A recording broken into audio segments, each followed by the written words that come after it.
ये सब स्ट्रैटेजी चुनाव के समय लाना कितना इफेक्टिव होता है पॉलिटिकल पार्टी का। बाद में आप चुनाव जीतने के लिए तो कुछ घोषणाएं कर देते हैं, मगर बाद में फिर जो परिस्थितियां आती तो फिर आपको अपने घोषणा को से यू टर्न करना पड़ता है। ऐसी बहुत सी हमारे राज्य में, देश में बहुत से ऐसे घटनाएं हैं।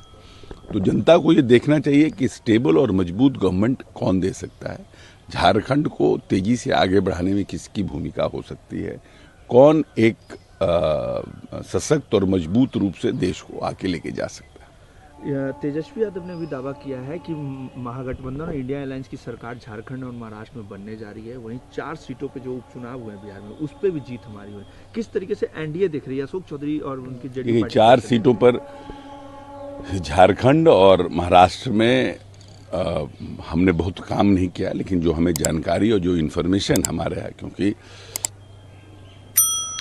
भारतीय राष्ट्रीय कांग्रेस में लंबे समय से हैं, सब जगह जो हमारे साथी हैं या जो हमारा जान पहचान है लोगों से, पॉलिटिकल पार्टियों से, हम समझते हैं कि भारतीय जनता पार्टी को दोनों जगह एज है। रिजल्ट क्या होगा, वोट के दिन क्या होता है, क्योंकि 24 घंटे पहले ही परिस्थितियां भी बदल जाती हैं। परिस्थितियां किन के पक्ष में आती है, कोई ये दावा करना कि सरकारें आ रही है, मैं समझता हूँ वो सही नहीं है। और दोनों जगह भारतीय जनता पार्टी को एज है। और वहाँ पर महाराष्ट्र में भी और झारखंड में भी जो फर्स्ट फेज के पोल हुए हैं उसमें एनडीए को वहाँ पर बढ़त है। और मैं समझता हूँ कि झारखंड में भी और महाराष्ट्र में भी पूरी मजबूती से प्रदेश की जनता वहाँ पर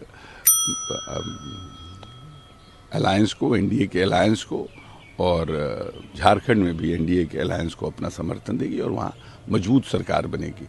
और जहाँ तक ये चारों सीटों पर है, तो ये चारों सीट तो एक बेलागंज ही आरजेडी के पास था जो सिटिंग था, बाकी तो एनडीए के पास था, और बेलागंज भी हम जीत रहे हैं। इसलिए इस दावे का कहीं कोई मजबूत आधार नहीं है। कल अल्लू अर्जुन अपनी फिल्म पुष्पा 2 का ट्रेलर लॉन्च करने आई, बहुत बड़ी बात रही बिहार के लिए, काफ़ी क्राउड देखने को मिला। किस तरीके से कला संस्कृति विभाग भी और आगे बढ़ रही है, क्योंकि फिल्म सिटी की कई बार बात हो चुकी है? नहीं, फिल्म सिटी पर काम हो रहा है और हम समझते हैं कि बहुत ठोस आपको नज़र आएगा। हम लोग फिल्म सिटी पर राज्य सरकार काम कर रही है और प्रयास हम लोगों का है कि जल्द से जल्द, जैसे राजगीर का एक इंटरनेशनल स्टेडियम माननीय नेता नीतीश जी ने बिहार को दिया है, उसी तरह से एक इंटरनेशनल फिल्म सिटी भी बिहार को बहुत जल्द मिलेगा।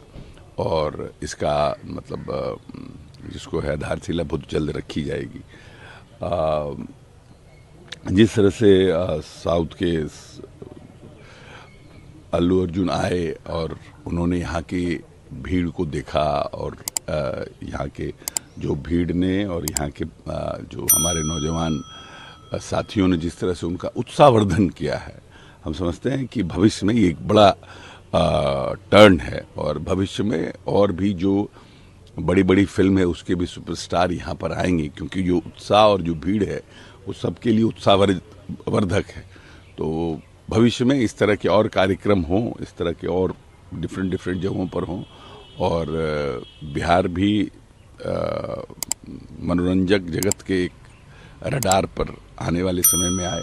हम बार बार कह रहे हैं कि बिहार एक विकास की एक लंबी छलांग लगाने को तैयार है, और हम समझते हैं कि आने वाले 2-3 सालों में बिहार एक बड़ा लंबा छलांग देश की विकास में लगाएगा, हर क्षेत्र में।